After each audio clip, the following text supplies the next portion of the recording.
Good evening, wherever you're listening to us at. Thank you very, very much. Your saltwater guide, Captain Dave Hansen, here to thank everybody again. Once again, I just want you all to understand how overwhelmed and humbled Kelly Girl and I are with all the people that came and said hi to us, shook our hands. It was just an incredible, incredible show. The Pacific Coast Sportfishing Show was absolutely incredible, and we can't wait till next year to come meet you all again. And I was talking to my producer, Elliot. We're probably going to try to put together some type of a thing maybe in middle of April, beginning of May, where we have a meet and greet where we can all go and have a dinner together and have fun and see everybody. Because we did that last minute dinner on Saturday night. And, man, I just threw it out there with the people that were in the booth at the last half hour. And we ended up with 28 people went to dinner with Kelly Girl and I. So that was pretty fun, pretty incredible. And the success at the show, I talked to Promar, I talked to my good buddy Dave Brown at Okuma that we're going to bring onto the show here in a few minutes. And Promar sold out of those live deception flash lures in one day. As soon as we were talking about it, they sold out of those. They sold out of that net. And then over at Okuma, they just had a phenomenal show. So many people came and talked to Mr. Dave Brown because he was on the show. And you remember, if you came to my booth and you asked me about Okuma, I told you all to wait in line for an opportunity to talk to Mr. Brown. And it was, everybody had nothing but great things to say about Dave Brown. So I was like, well, then we absolutely have to bring him back on the show. So he is with us today. We're going to be talking Okuma. Bill Varney's trying to figure out how to use his new camera. He's in the wings standing by. But what we're going to do, gang, is we're going to bring Dave Brown in here. We're going to talk everything Okuma. It looks like Mr. Varney's got his camera working, so that's good. We'll bring him in here in a minute. But, hey, Dave Brown, you want to jump in on the show here and say hi to everyone? What's happening, Dave? How you doing? Oh, I'm barely recovered. Kelly and I have been sleeping for a couple of days. That was incredible, the amount of people. I never had a chance to sit down. I don't know how it was over there because I never got to see you, but I'll bet you were busy. It was pretty crazy, just starting to get our voices back over here as well. 4 days of just an awesome show and shaking so many hands and talking to people. It was phenomenal. Clearly, this is going to be the show for Southern California. Yeah, it's kind of crazy how it stepped up and became this event. And it didn't matter if you went outside or inside. It was wall-to-wall people the whole time. I'm sure that Okuma did pretty well selling some rods and reels over there, Turner's and the other tackle stores you had going on. And then Berkeley was giving out that free line. Those guys ran out of line on Saturday afternoon. Yeah, you couldn't beat that promo for any of the manufacturers. It was a great little selling point. And heck, if you can go home with $200 worth of free braid on your reel, why not buy it at the show? Heck, it was great. Yeah, that was an incredible promo they had going on. Those poor guys cranking that line all day. But today is a special day because Wednesdays are our surffish guru, Bill Varney's with us. And Okuma has so many beautiful rods and reels just built perfect for fishing in the surf.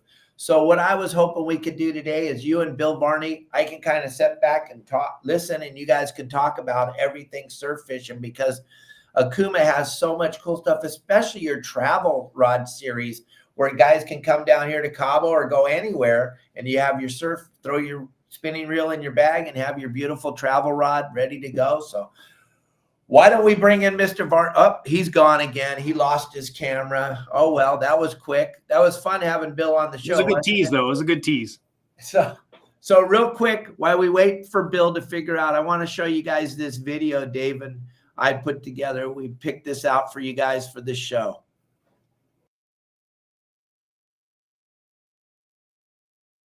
Hey guys, this is John Bretza, Director of Product Development for Okuma Fishing Tackle. What I have here is a new special rod series called Rockaway SP. Many of you guys are familiar with the Rockaway original rod series. This is completely different. SP stands for Special Purpose. These blanks are thinner in diameter, very crisp actions because they're constructed of a 24, 30-ton low-resin mixture. So that's going to make it very light, very responsive. It's more similar to what you'd find on a bass rod, but these are 8 foot 6 inches in length, come in medium light and medium. So for application-wise, these are great for California surf perch fishing. Guys, light range rock fishing, you know, from the beach. Also salmon steelhead, minpachi out in Hawaii. There's a lot of versatility with this rod. One of the great things about this is we equipped it with some great components. We use Sea Guide deep press 316 stainless steel guide frames. So if this thing takes a dunking while you're surf fishing, you don't have to worry. 316 stainless is one of the most corrosion resistant grades of stainless steel that you can find. Also has a deep press design that's going to help really give a lot more durability to the zirconium insert, because you got a nice rolled edge that's going to protect that zirconium insert for you.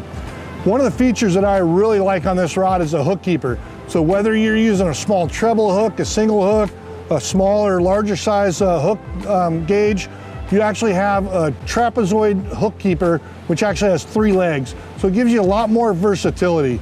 The other thing that I love is that this really custom looking reel seat looks very techy, matches a lightweight performance that you find in this rod. Very minimal grip design with the EVA rear grip. That's all you're gonna find for grips. And the best thing about this whole rod, it features a 1-year limited warranty, but it retails for just $99. You pick this rod up, first thing you're gonna think it's a $200 rod. So a tremendous value for those of you that like to get out there and fish for smaller species right there in the surf. If you wanna find out more information on the Rockaway SP, check it out on okumafishingusa.com or go look at a local retailer near you.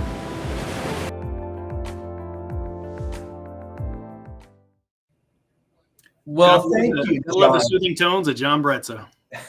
Yeah, thank you, John Bretza. So, Dave, while we wait for Mr. Varney to figure out what's going on with his computer, why don't you talk a little bit about what you would put on there as far as a reel goes? What kind of reels are we looking at? What are we going to want to fish with in the surf? I know we've been talking the last couple of weeks with Bill about the Tesoro series, which would work great down here in Cabo, but it's kind of a larger reel. We're going to look for something smaller. What do we got?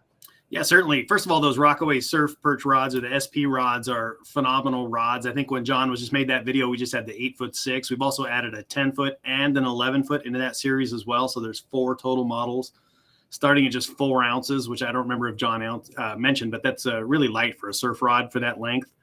But as far as pairing those things up at the show there, we had several guys that were coming in asking about reels and talking about the surf reels that they wanted to fish. And the 2 reels that we were putting them into are the new Inspira ISX reels, which is an all aluminum bodied reel. Comes in a 2,000 up to about a 4,000 size, actually a 5,000 size. For those like the 8'6", most people are putting that 3,000 size spinning reel on there. Perfect, nice and light, well balanced. And then the other reel is the Samar HD reel. These are another phenomenal series of reels that actually come from a 1,000 up to a 4,000 size. But lightweight, just a great little all-around reel, metal spool, metal handle, nice soft touch grip, but easy for the surf. Just rinse those things off when you're done and you're set, ready to go. Nice. And how do they stand up as far as handling all that weather and everything else, the elements down on the beach? Yeah, exactly. They're not specifically built for dunking, right? They're not completely sealed reels like the Tesoro you were just mentioning, but they do hold up well. The Inspira that I was mentioning first, there is an all metal reel, metal body, a metal handle, metal spool. It's got, we call it our hydro gasket that covers the drags. Like I said, it's not a fully sealed reel. So if you dunk that thing, it's just gonna take a little bit to dry out.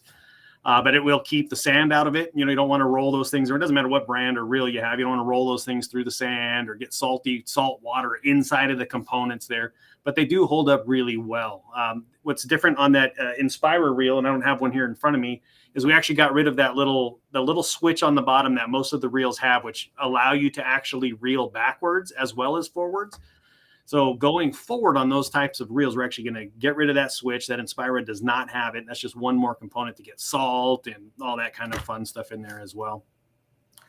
Now, I like the Avenger series reels. That's kind of like my go-to reel with all my clients. When I was guiding a lot, I went through a phenomenal amount of those. We'd catch 200 or 300 fish in a day on one reel. And you guys were like, nobody does that. And I'm like, I know, we're catching blue perch and calico bass one after the other. Do you think those things would work in the surf? Because the reason I like them so much, Dave, is because you don't have to take a second out on your house to buy that reel.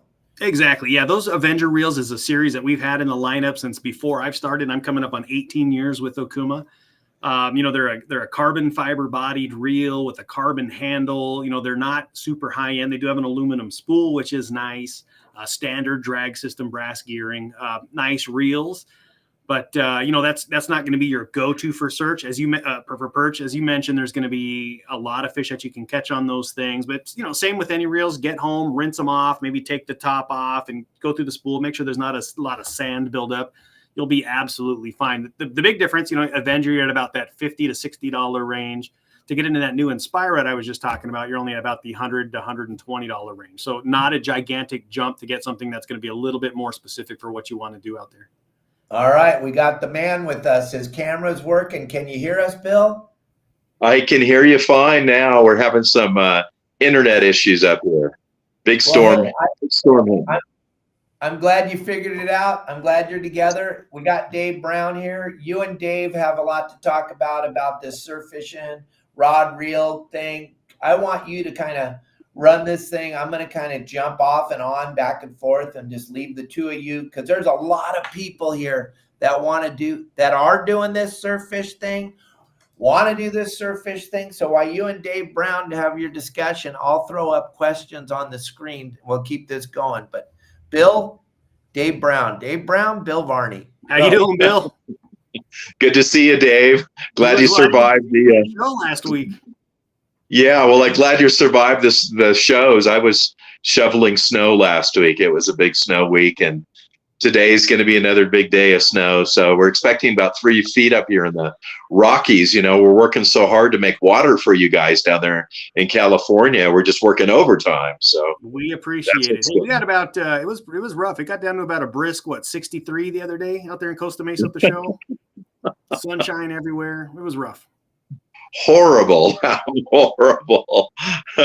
Well, surf fishing has been just phenomenal along the California coast, really everywhere from, I'd say Morro Bay all the way to the Mexican border has just been great. And it was good again last week. It was good the week before that. We were kind of wondering, if it was going to, the water was going to turn over and it was going to slow down, but no, it's been really good. And, what's really interesting, Dave, is unusual for this time of year.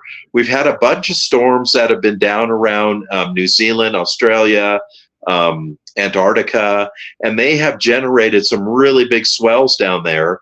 And then we're seeing this surf from the south come up into the west coast. We've seen it out, down on all the south-facing beaches. We're going to probably see another push of it here in a couple of days. And then once again, about a week from now, we're going to see it again. But the water temperatures, although in the last month, I would say they've gone down maybe 1 degree, they are still about 6 degrees warmer than it would normally be this time of year. So calico bass, perch, yellowfin croaker, spotfin croaker, corbina, all of the fishing for them has been really good. And like normally this time you wouldn't see any corbina fishing. So I've got a lot of people saying, what kind of rod and reel combinations should I use? I'm going down on the beach now. I'm not just fishing for perch. I'm fishing for corbina. And like so popular with the Okuma line has been the SST and of course the SPs. So, what do you recommend on your end? Definitely either one of those two have been phenomenal for us. Those SSTs, you have everything from 6-foot ultralight up into the salmon steelhead models, which I think you guys are using some of for some of the surf fishing. Something in that 10-foot medium light. They have been pretty phenomenal. Of course, the SP, we just ran a commercial a few minutes ago with John Bretza. Those are built specifically for what we're doing out here on the West Coast, starting at just 4 ounces. There's 2 8-foot-6 models as well as that 10 and that 11-foot. Just great models all around. And then Dave had just mentioned a few minutes ago about the travel type of stuff. So in that SST series, we actually have some 4-piece travel SST rods that match up perfectly, just like the regular SST 1-piece rods, but they're in that 4-piece travel type of series. They come in a nice hard case.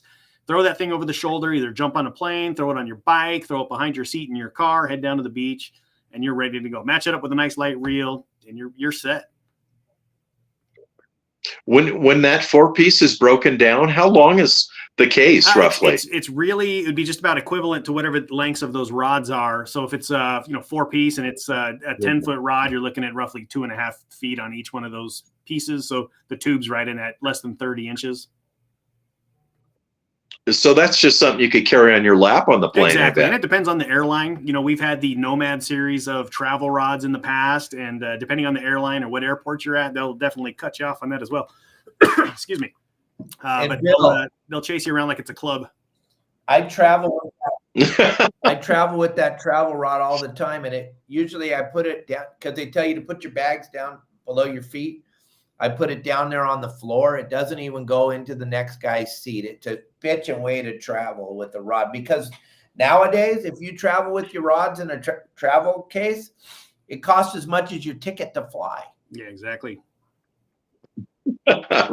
Really, plus all the the checking and waiting for it to come off and hope it's not broken. But Dave, what I do is I do the same thing, but I try to get the window seat, and then I can take the case and I can set it in between the seat and the wall below the window there, and the flight attendant sorry man, I'm old. The flight attendant, I remember PSA Airlines out of Orange County in the past, and so I always refer to the gals. But I can just set that between the seat and the wall, and they can't even see it there, and it's not in the way of my feet, and it's just much easier to take with you versus checking something and hoping it comes out on the other end. I have one here, so I'm going to dig it down while you guys talk. Keep going. Yeah, no worries. And then speaking of that travel series, we've also got the Voyager lineup. Don't know if you got the chance to check those out, but we do have the Voyager surf rods in there as well. They're in that 9 foot through 11 foot, and they're also 4-piece rods, but they're a little bit more stout, like more of a heavy duty type surf rod, like a Northeast type of action, or if they're down in Cabo, like our buddy Wes down there throwing big baits. It's going to be more of that style rather than the light perch Corbina type of fishing. Right. Dave, there's like 3 different styles or sizes, let's say, that we would use depending on, in our general geographic area here on the West Coast that we would go to. So like if we're up in, once again, like Morro Bay or San Francisco down to the Mexican border, maybe below the border, get all the way down to kind of straight across from Cedros there, Turtle Bay up. We'd all be looking at, that kind of SP or the SST series in the 8.5 foot, 9 foot, maybe 10 foot. That's kind of long because it can be unwieldy at some points, but in 8.5, 9 foot, 9.5 foot, that stuff's great. And then we go down to Cabo. If we're on the fishing in the Pacific Ocean on the west side, we're down there with Wesley Bra. Down along the beach there, we're going to be looking for something that's really stout. We're going to match that up with like a 6,000 size spinning reel with 60-pound braid and then a slight top shot on that. And we're casting these up to 5-ounce lures out there. And then, gosh, you just go around the corner and you go from the harbor, up along Gordo Bank, that zone, up to Punta Colorada, all the way up to La Paz. And we're using something that's in between those two. We're using like a medium weight rod where we're casting a 1 to 2 ounce lure, and then we're fishing once again like that 40 to 60 pound braid because of fish are big there and can be very teethy. But yeah, it's down in Cabo, it's such a big difference from the west side when we're fishing the Pacific to what we not only throw as a lure, but the size of fish we catch to what we find on the East Cape side. But all of your rods, they cover all of 3 of those zones, but definitely those 3 zones are different. Exactly. Yeah. Those fish down there, they want to hurt you. So there it is. It just flew on the plane a month ago with me. You carry it right on, gang. It didn't even count as part of my carry-on. And then you come out of this thing, and like Dave Brown says, you're ready. You got your spinning reel in your bag, you got this, and you're ready, and you didn't have to pay for this to go on the airplane. How cool is that? It's pretty cool, right? Well, something, I was down in Aruba surf fishing a few months back. What an incredible bonefish fishery that is. And the 2 pilots on my plane, they were also fishing down there. And how I knew that is as they walked on the plane before I got on a couple minutes before I got my chance to walk on the plane, they had their fly rods all in rod cases like that, which they carried right into the cockpit and closed the door. And I know they were talking about fishing for like 30 minutes before we lifted off. So very convenient way to go. Sure. And then reel wise, let's talk a little bit about spinning reels. I always tell everybody, Dave, that the best spinning reel for you to use in the surf is something that's inexpensive. Exactly. Because inevitably you're going to drop it into the water or the sand, or a wave's going to rush up over you, or your hands are going to get sandy from a fish or your bait, and it's going to get in the reel, and I'm certainly not going to tell somebody to go out and spend $500 or $1,000 on a spinning reel that ultimately is going to have issues with it. So until they were discontinued, one of the lowest levels reels we'd use, and I don't mean that in a negative manner, but inexpensive, was the Rocks series of reels. And now the next level up was the Avenger. We've really moved up to those Avengers now that we're not seeing the Rocks being produced anymore. And those are fantastic reels in the surf. They've got, I think, 5 ball bearings in them. They're very, very smooth. They have an excellent drag system. That's all you need in the surf. Yeah, exactly. Dave and I, right before you hopped on, we're just chatting about the Avenger reels. Aluminum spool. It does have a graphite handle, graphite body. Perfect for what you're doing. You do dunk it, and say you do have some kind of catastrophic failure where you slip on a rock and you go into the water and you got sand in that thing, and if it has to go in the trash, you're not out a lot of money there. It does happen. It happens to all of us. Luckily here on the West Coast, unless you're hopping rocks down in Vandenberg or something like that, generally you're on some soft sand, but that sand's what's going to do most of the damage to those reels. Exactly. And there's no way, those reels are so intricately made. There's no way to take that reel and to be repaired and have it come out the same, because they would have to completely take it apart to figure out where that one little grain of sand is. And then once they figure out where that one grain of sand is, put it back together. And the expense of that is as much or more than the reel. So it's really smart. Like, keep your eye open to whenever there are sales on the Okuma Adventure and the other surf reels you're going to use, and then go in and buy an extra one, fill it full of line. You're all ready to go. So, when the one seizes up on you, you just go to the trunk of your car, put on the new reel, you got line in there, you're ready to go. It doesn't really slow down your surf fishing trip for that day. That's really the best way to go. No, I agree. We make a lot of reels that are private labeled reels. You'll see them in some of the big box stores as well. And all that stuff, a lot of people think they need to go out and get the built specifically for saltwater fishing type of reel for the Southern California type of salt fishing. And you really don't. Any of our bass type spinning reels are going to work out fine. Like you mentioned, the Avenger, we've got the Samar, which actually has a metal handle. It's basically the same body as an Avenger, but it has a metal handle and a metal spool versus just the metal spool on the Avenger. But all of those work well. They start at just about $50. Most of the retailers, all your local retailers will have some sort of specials on those type of reels. So, keep your eye out. You never know what you're going to find. You see that question? Absolutely. See that question right there from Jason Cutter, Dave? I do. Kind of depends on what you're fishing for there, Jason. If you're going to take that thing out there and you're going to go chase like calico bass and stuff like that, or if you're simply just fishing in the surf, kind of what we're talking about today, that 15, 20-pound setup could easily be that Avenger, like a 4,000 size reel will work out fine.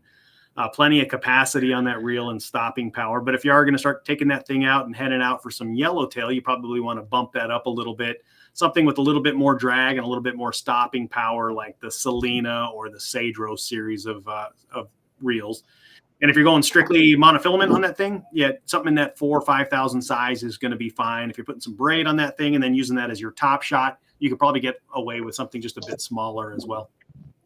And gang, you just saw the question coming from Jason. You got Bill Varney and you got Dave Brown with us right now. Let's take advantage of having these two guru guys, Dave being the Okuma guy. He's been with them for almost 20 years, and Bill Varney being the surf fishing guru. This is your time to ask these guys some questions. I know a lot of you waited in line to talk to Dave at the show. You didn't quite get your chance, or you didn't get to ask what you wanted because there was so many people. This is your chance to ask the questions that you didn't get to ask. They're going to take all the time it takes to answer whatever questions you have. So don't be afraid to ask a question. And then at the end, we're going to pick one lucky winner, and we're going to send you a hat from your saltwater guide. So you can, I'm watching the questions, Dave. I'll put them up as they come, I promise. Perfect. I don't know what happened, where they jumped out of there. But the power of the internet, you never know. What do you got there, Bill? Yeah. So Well, so here's one of the Avenger 4000s.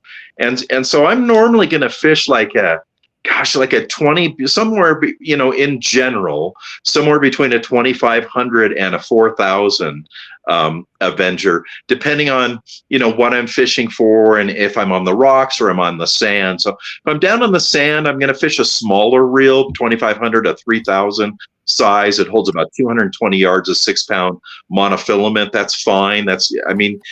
The fish are like 20 feet in front of you.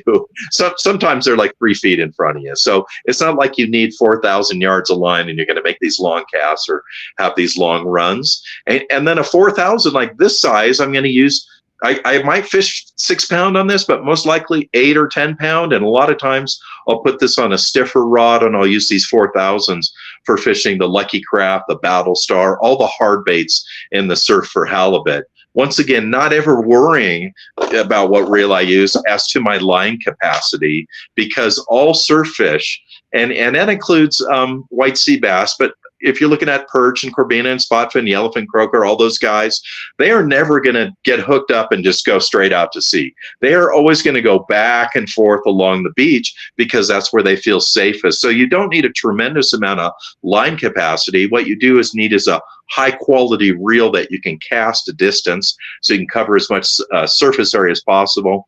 And then a drag system when the drag does kick in, because you're going to have some stretch in your line, you're going to have bend in your rod, and then you're going to have that drag, and you want to have a nice smooth drag while you're on the inside. Exactly. And even that little Avenger 3,000 size reel, you're going to have 18 pounds of drag. Most folks are going to be fishing, what are you guys fishing? 6-pound, 8-pound, 10-pound monofilament?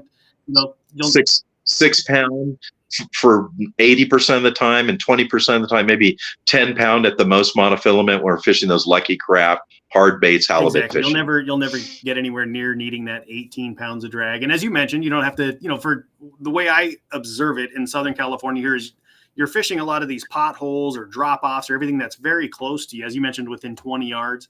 As I head up the beach up in Northern California, we're chasing big stripers. I want to make longer casts and work those longer seams and drop offs and everything else for the stripers. Obviously going to need a little bit more capacity, possibly a little bit bigger size line. But to answer that question that just came on top there, Dave, we don't have any closed faced reels. It's out here in Southern California. It seems like it's a market that's dying just a little bit.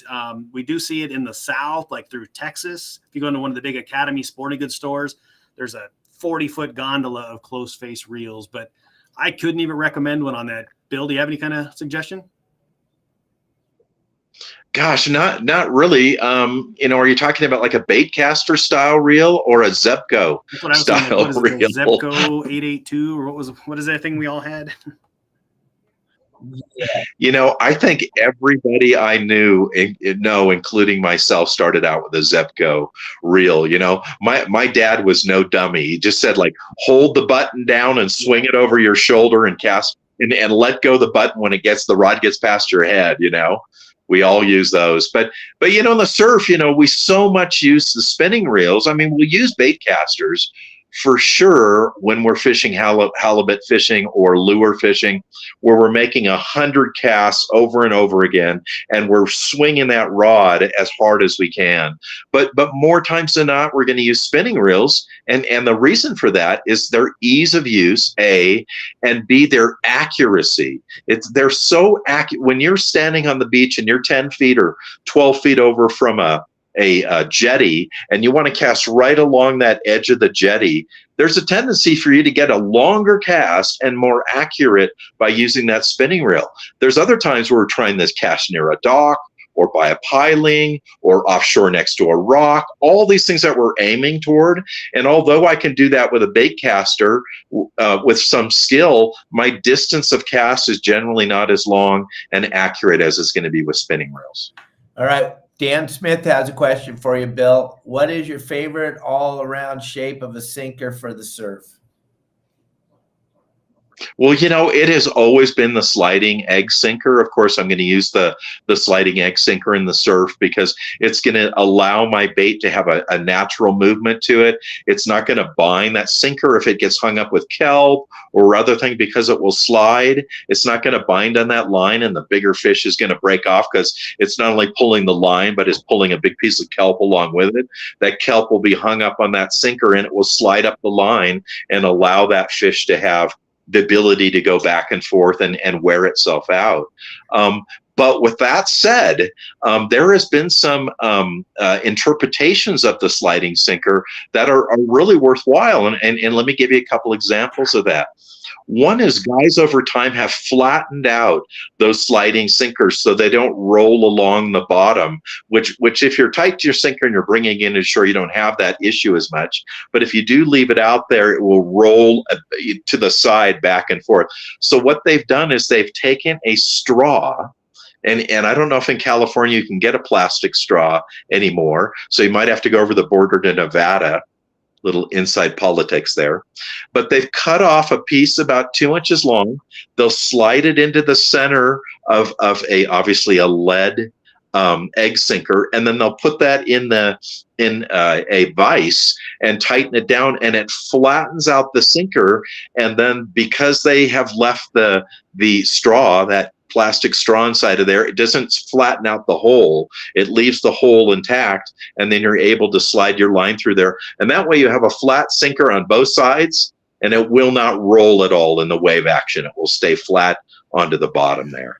Okay, I want to just throw one more thing out there, gang. This drives me absolutely crazy when I watch all these silly fishing shows on YouTube and stuff with gang, if you put a sinker of any type connected to your line without being able to move, and the sinker is between the reel and your bait, that you're not really fishing.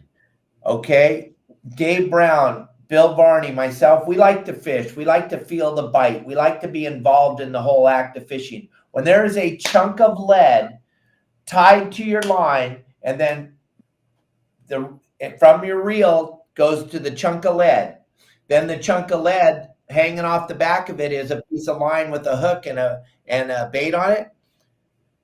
The sinker is doing the fishing. You're no longer involved in the act of fishing. It drives me absolutely crazy. Just like when people go, oh, we like to use the reverse dropper loop. I'm going to give you guys a big secret. This is a huge secret no one's ever told you before. Why do we use the reverse dropper loop on the sport boat?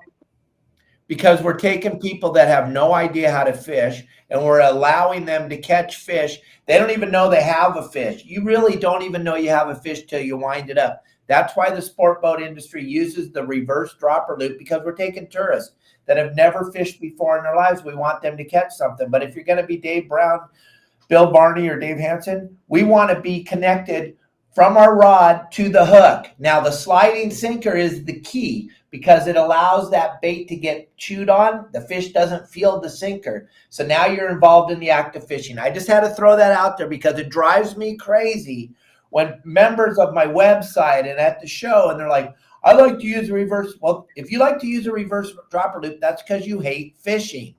I'm sorry, but I'm just being honest. I only got my honesty, gang. If you want sugarcoating, it's not happening here. But Dave Brown, this is a phenomenal question from Jimmy. I love the Komodo series reel. I love it. I love it. I love it. I can't fish with the spinning reel. I can't.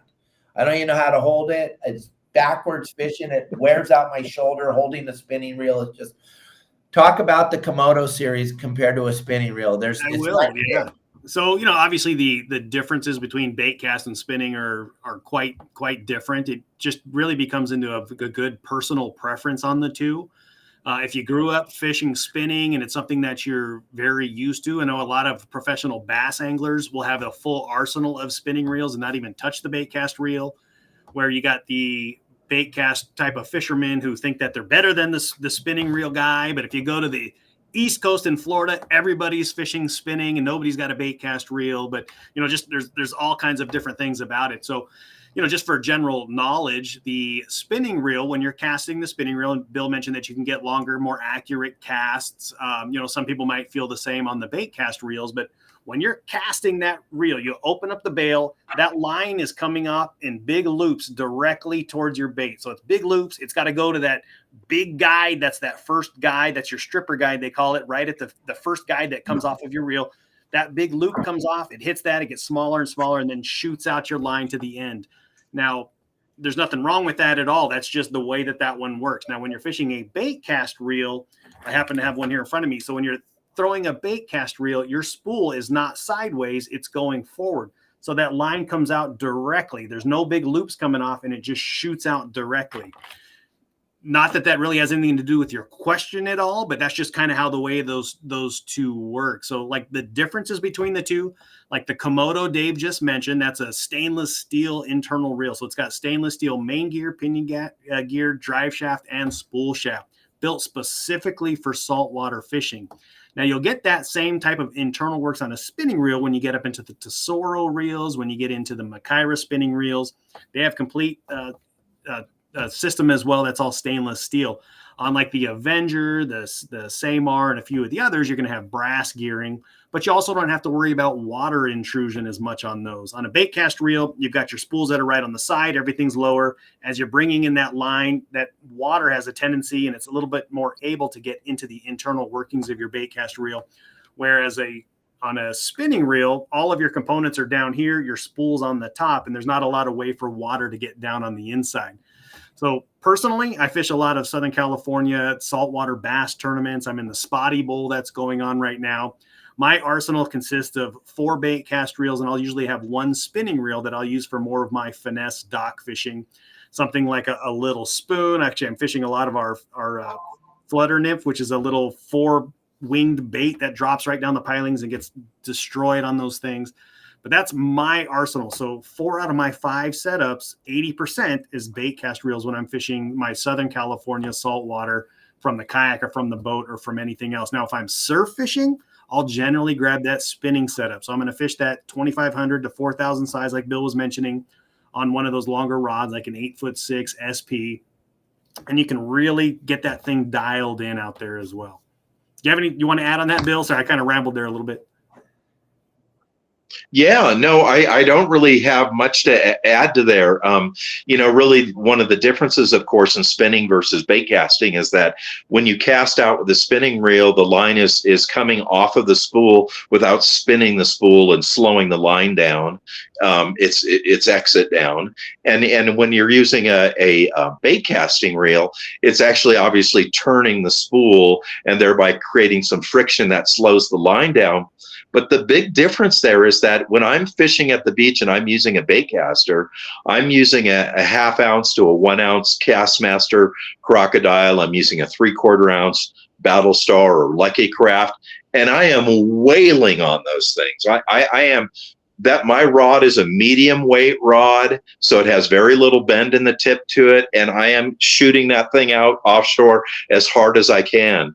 When I am fishing a spinning reel, I'm fishing almost 100% of the time a piece of bait, and I am in some respects gingerly casting that offshore to the spot. And because there's so little resistance to the line, I don't really need a very hard cast to get out to where the fish are. So they have 2 totally different applications. And that's what's so nice about the spinning is in bait casting applications, just a nice toss. It takes you right out to where you're going to want to go. And then when you're using a lure, you want to cover as much surface area as possible. And that's not particularly straight out. That is at 10 o'clock, 12 o'clock, 2 o'clock. And in those cases, you want to make as hard a cast as you can, which you have a benefit in using a bait casting reel. So I guess the bottom line is I would get 1 or 2 or 3 of each and match them up to the correct rod and use that depending on my application when I'm down at the beach. And then just real quickly, if I can, Dave, going back to the sliding sinker and what you were saying is that was such a good point. I mean, it's so unusual for you, Dave, but that was such a good point that you made because all surf fish feed the same way, whether it's a perch or a corbina or spotfin croaker, yellowfin croaker. They inhale their food, they crush it in the back of their throat, they spit the pieces back, and they eat all those individual pieces. So if you are not tight to your sinker or tight to your bait, really, you cannot feel them pull on your bait. And when that initial pull is when the bait is way back in the back of their throat. If you're sitting there waiting for 1 or 2 or 3 bumps on your rod, by the time that you have your third bump, it's spit out all the pieces and it's eating everything that doesn't have your hook in it. So you want to be able to feel your hook by having your line slide through that sinker at all times, because that's when the bait's way down your throat and you want to just reel down and lift up your rod and you got the fish. Yep, thank you. That's kind of, I like to have contact with, I hate putting on a weight to begin with, unless I'm dropping fishing for cod. But any other time, I'm not putting on a weight. When I'm fishing in the surf, I got a little tiny Carolina keeper that's stopping my weight from slamming into my bait. But and I'm using a tiny bit of weight. Not even, you wouldn't even call it weight, most of you. I'm using 1/8 of an ounce. I'm using just enough to get it underneath the bubbles so that it's rolling around in the surf. And I learned all this. I didn't know any of it. I learned it all from Bill Varney. I was that guy that would cast that pyramid sinker out a half a mile and put the rod in the rod holder. And I was like, I know you all know, you watch my show, I got ADD. So that ain't fishing for me. That's like the hardest thing, sit in a chair and wait for the bell to go, I'm doing that once. When Bill taught me how to fish in the surf, then I was like, oh, this is spectacular, gang. And if you're putting on a big giant weight, you're missing out tremendously on how fun it is to fish there. But Bill, we had Kevin. We have so many questions, and you can go on and on about this. Between Rosarita and Ensenada, Bill could go on for 3 hours about where to fish there because it's an epic fishery, gang, and there's so many beautiful places. But Bill, just pick one that you can drive to from San Diego. You're going to go fish between Rosarita Beach and Ensenada. Give them one. Don't give them all of them because Dave Brown and I got stuff to do today. Really? Okay, well, I'm just going to give you one. Estero Beach. Okay, so you go through Ensenada, you take the road, the road makes a fork. How does that saying go? When you come to a fork, take it. The road takes a fork. You don't go to the left because you'll end up below Ensenada and on your way to San Quintin. You take the turn to the right that takes you to La Bufadora. Right after you take that right, so sometimes they've got a little inspection station there. They sell a lot of olives right around there on the road. They sell tamales there. Excellent place to stop. There is a beach right there called Estero Beach. It goes from where the cliff begins there and on your way out to La Bufadora, and then to the north, it makes its way to the harbor there, Ensenada Harbor. That beach along there has fantastic surf fishing, corbina, spotfin, yellowfin. We've got yellowtail from the sand there. There's clams there. Excellent place to fish.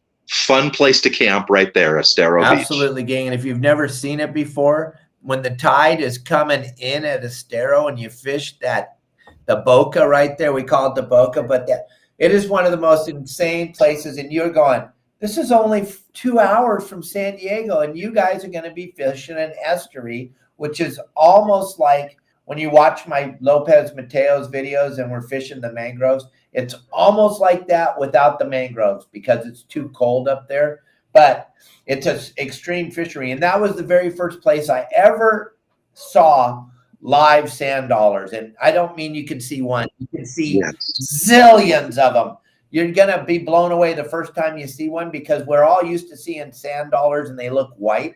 They're not white. They're reddish brown when they're alive, and they're everywhere at Estero Beach. And the beach is beautiful, and the hotel is second to none. There isn't anything like that till you get to Cabo. When you leave Estero Beach, it's like a 4-star hotel. It's beautiful, humongous, giant, beautiful swimming pools.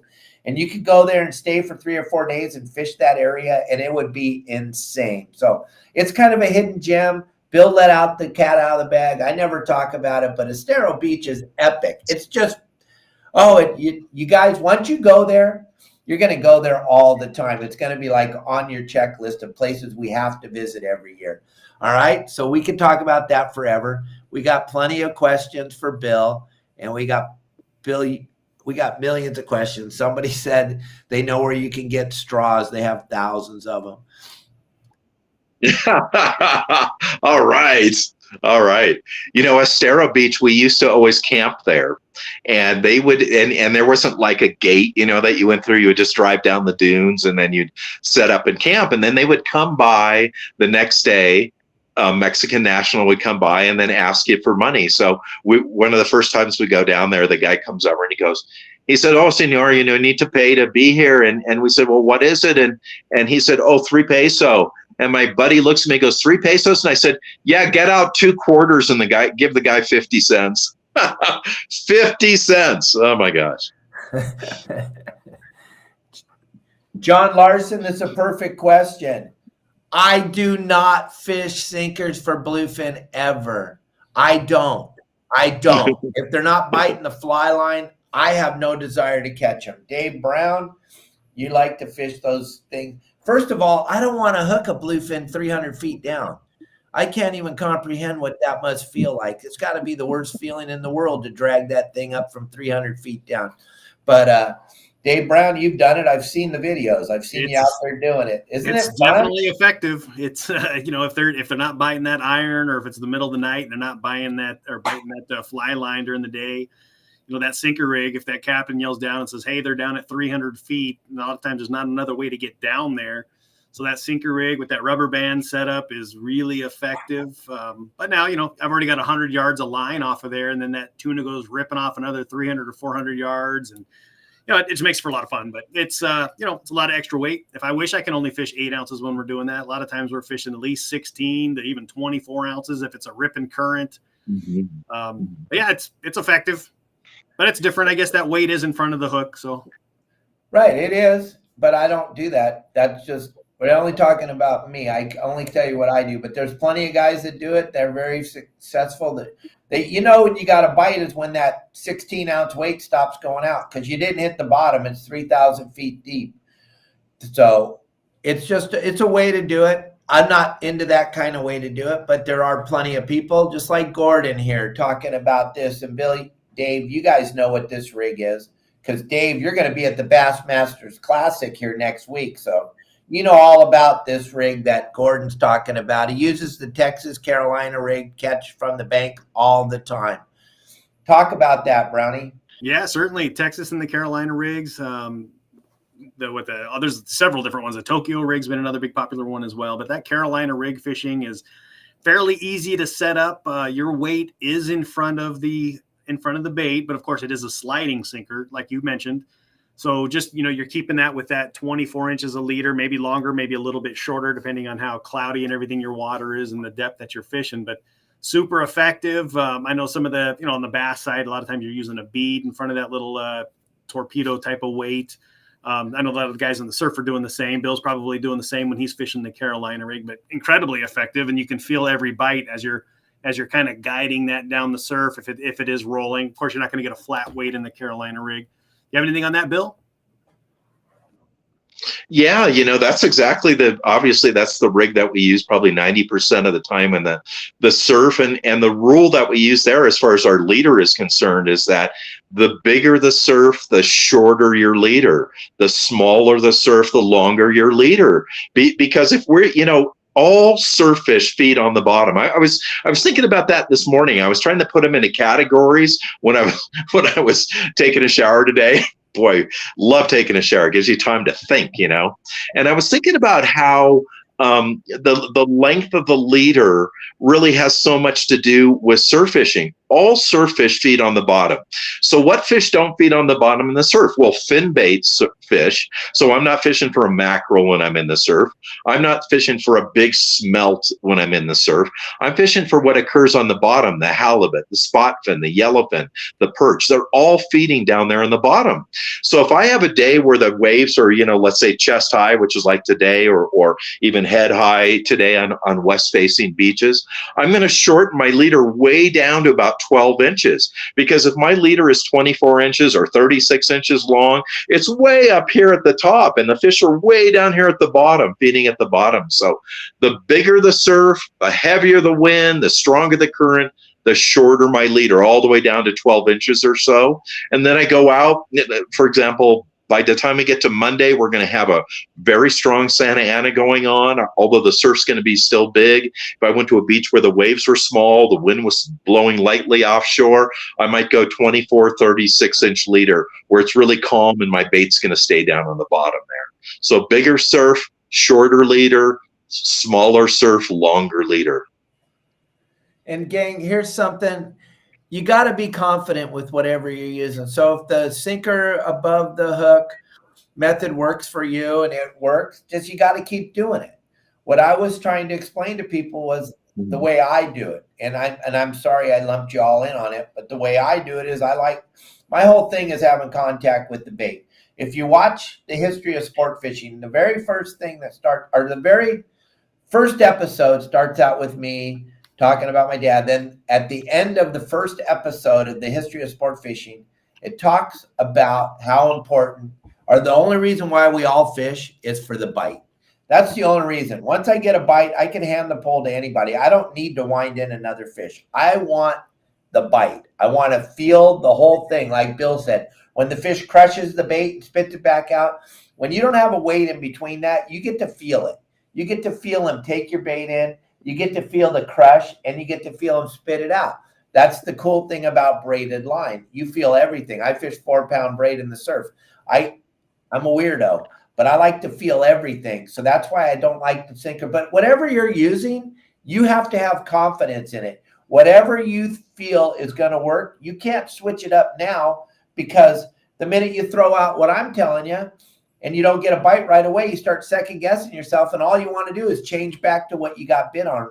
And you got to have confidence in whatever you're doing as far as fishing goes. So you got to be confident. But hey, Dory has a question, Bill. When does the red tail perch run off Gold Bluff Beach in Northern California? Those red tail surf perch, they run all year long. You're normally going to find them in the cooler water. Really, the farthest south I've ever caught one is at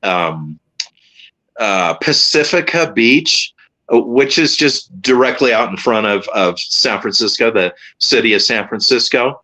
But when you go north of there and you go to Crescent City, one really good surf fishing beach for red tail is Samoa, which cracks me up because you go there, it's freezing cold.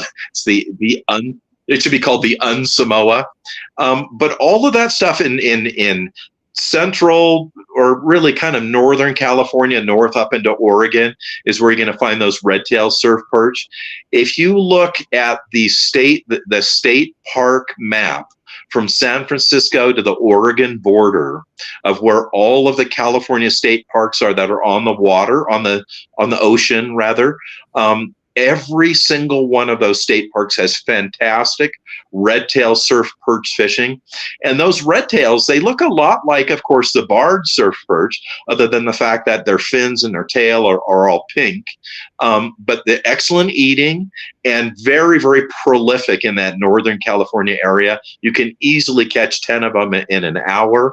And there's a lot of areas up there where you'll find them as big as 16 inches. Wow. And those red tail, just a beautiful fish. Wow. Well, John Larson has a great comment. He fishes mostly on charter boats out of Seaforth and San Diego. And if everybody's fly lining, he will go deep 150, 200 feet. He gets lots of bites on the flat fall or weighted baits at night. John, I want to let you know something. You know what nighttime's for? Sleeping. I'm going to leave you with that. Yeah. There was a time in Dave's life where he didn't sleep. I think it was like 12 years. I didn't sleep 1 second. So now I take advantage of sleep. That's what the nighttime's for me. But it's a super effective way to do it. And Dave Brown, the Makyra series reels, there is nothing better than that flat fall fishing, that flat fall or that sinker fishing down deep with that Makyra series reel. It's like fishing with a winch, right? Exactly. Yeah, that 20 size, that 30 size, if you want to get into some of those 300, even 500 gram baits that everybody's fishing now, and get down deep, get down fast. You know, like we were talking about, when you're cruising along and the captain comes along a big school of fish down at 400 feet and he says, okay, drop them now. The boat's usually still moving. You're still drifting. You got to get that weight down there, get it in front of those fish. They're going to swim into it and they're going to bite it. But once you get hooked, like you mentioned, you're deep. You're not going to touch the bottom of the ocean there. You're deep. Once that thing stops, just start cranking, put it into gear, go. And I didn't mean to mention that other word with the FF word, but that's okay. Carnata slow pitch jig. This is the jig. The thing we talked, Brownie and I talked about this on Monday. This thing, look at it, already comes pre-rigged. Those other jigs that you're buying, first thing you're going to have to do is to open up the package. You're going to have to go spend another $20 on hooks to re-rig it so that you can catch fish.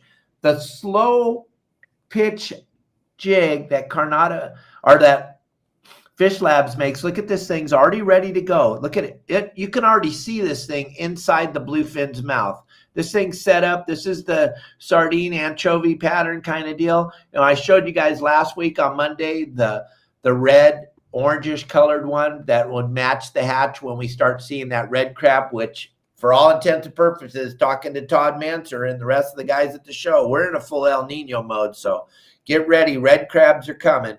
But for right now, this is the lure you're going to put on your Makyra 20 or 30, and you're going to fire this thing down. This thing sinks like a boulder, gets down to where those fish are quick. And you know how you know when you're bit? Just like Brownie just said, when it stops, you didn't hit the bottom, you got a 200-pound bluefin. Now have a good time. If you don't have a Makyra and you're going to try to winch that thing up, good luck. The Makyra, baby, you flick that thing into low gear. Just for a minute, Dave, we got a couple minutes. Just talk about the gearing in the Makyra because it's insane. The first time I touched one, I cranked in a yellowfin, and I couldn't even believe he was at the boat already. It didn't even feel – I don't do all that jerking up and down like you guys do. I just put the reel in gear, put my foot on the rail, put the rod on, and every time the fish gives me an inch, I just take it. I'm not into jerking up and down. I'm not into all that. I'm just into catching fish. So I just turn the handle, and all of a sudden the Makyra, the next thing you know, you look down and there's that fish laying right underneath your feet.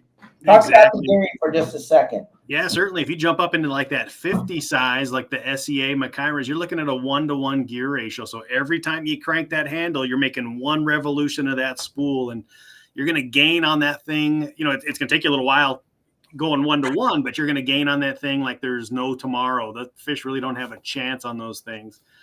But, you know, even on the standard, the 20s and 30s, you're at 2 to 3, you know, depending on the size there, you're still bringing in, you know, 25 inches of line. You know, think about that when you're deep dropping. It's like we were just talking about, the boat pulls up, your fish are 300 feet deep. He looks at the meter. It might be 50 feet deep of fish that in the water column there. So when you're dropping it through there and he says drop down 300 feet, get it through there, you know, do the equivalent math in your head on how many one crank of your reel to get it back up through those fish. If it's 100 feet worth of fish, you get 3 feet per crank. Every 30 cranks, once you get down to the bottom, you're going to come right back up through that column and drop it back down. A lot of guys will want to bring that thing all the way back up to the top and then do it again. You don't need to. If those fish are in that water column, wherever they happen to be within that water column from the top to the bottom, you know, you want to keep that jig in there. Like that jig you just mentioned, those Carnata jigs, they got like a little bit of a spoon to them. So when you're dropping them down, they're kind of slow. They're darting off. That's what an erratic fall or flat fall or, you know, any of the different brands, that's what they do.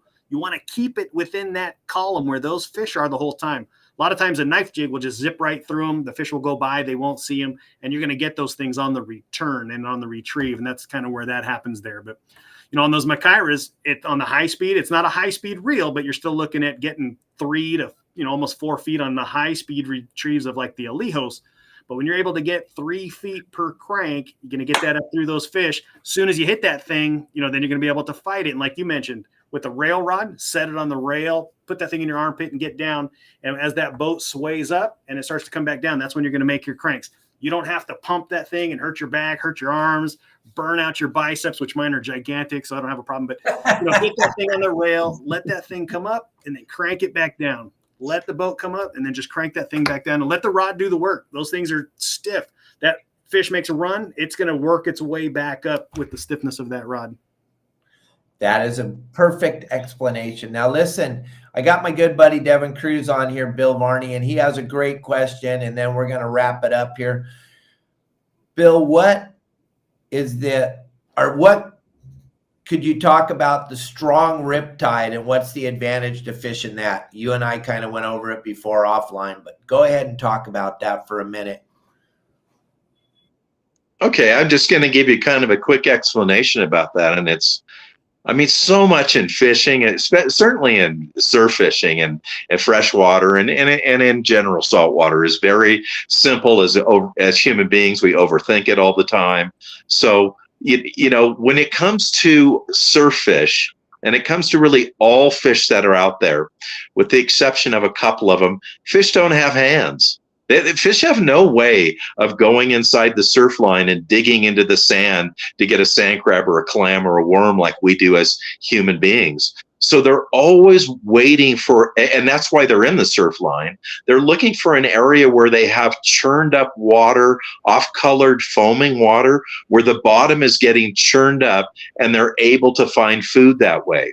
So anytime that you see a rip current form, and those rip currents, I've seen it before in Huntington Beach where they are 150 yards out to sea. They're 30 yards wide and they're there for a week.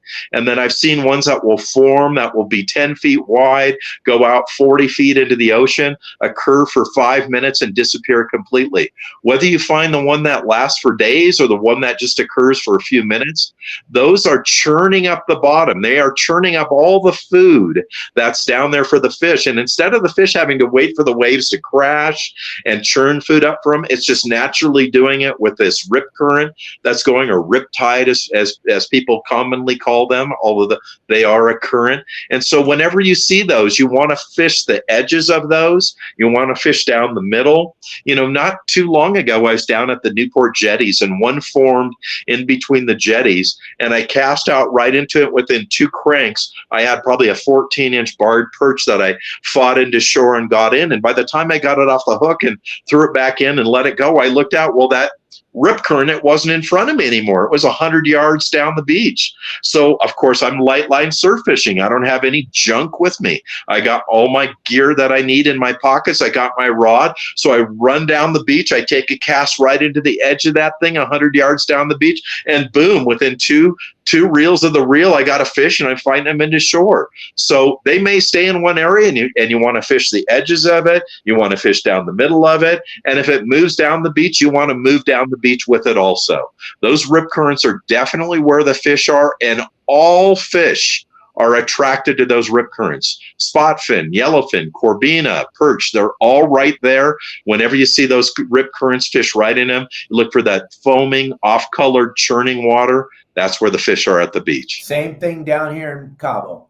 When we're fishing that rooster fish, we're driving up and down the beach. As soon as we see that little riptide, we fire a mackerel or fire a mullet in there and hang on, because those fish are right in the middle of that, because it's stirring up all the food that they're eating all the time. Plus the bait fish don't see them. So they're ambushing them, coming charging out of those. They'll be in that little riptide, in that ball of sand churning. Those bigger roosters will be hanging out there. Same thing at Catalina. When you're at Catalina and you're fishing the beaches on the back side of the island and you're looking, I tried to explain it because I never got the video before I built my website. But if you're cruising down the back side of the island, fishing those beaches like we talk about all the time on the website, and you see where that water is lime green and then there's a brown tornado in the middle of the lime green, you slide in there and cast your squid on a light little slider in that and hang on.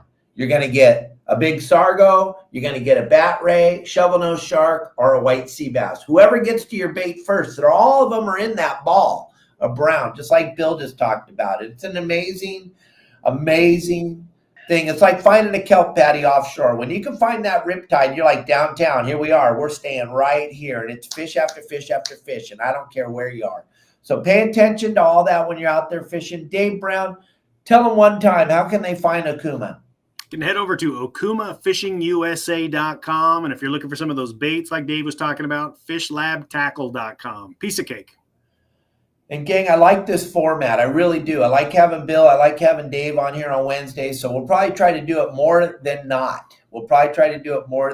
And gang, just keep throwing your questions out there, because Bill and Dave, throughout the day while they're taking a break from their regular jobs, they jump on and look, and they love your questions and they love to answer you. And Dave Brown wants to help you get that best reel for fishing in the surf, and get that best Macaira reel for doing that Carnata slow pitch jig. Or Bill Varney wants you to make sure you have the right line, the right hook.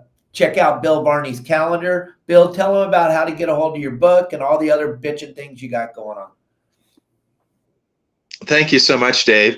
Yeah, for people who want to learn about surf fishing, just go to my site, fishthesurf.com, and that's an educational site. It's got everything on there: rigging, fish, baits, places to go, beach cams. It's all on there. And then if you're looking for surf fishing equipment, you want to know what I use on the beach every day, from rods and reels from Okuma, lures, baits, hooks, sinkers, terminal tackle, surffishtackle.com. You'll find all the stuff I use on the beach, and I don't put junk on there. I only put the stuff that works, period. There you go, gang. So now you know. Dave Brown, Bill Varney, thank you very much for being on the show with me today. I really appreciate it, gang. Don't miss tomorrow's show. We got the great Kelly girl joining us, and she wants to tell all of you a bunch of stuff because she was blown away by the love she felt at the show. I try to explain to her that she's the most popular guest we have on the show. She didn't understand it till she came to the show, and she was blown away by how many people love Thursdays. So thank you guys very, very much, all of you that watch. And don't forget, we're bringing Dan Hernandez. TV Dan will be on the show on Friday. We got to help him, gang. Someone ripped him off. Someone broke into his storage unit and stole all the gear that he uses to take children fishing. So we're going to be talking with TV Dan on Friday. I'm doing a special show with him because I know our viewers give back like crazy, and we're going to be asking you to give back to the organization that Dan has, taking kids fishing, because nothing's more important to me than children fishing. So thank you all very much. I'll see you tomorrow with my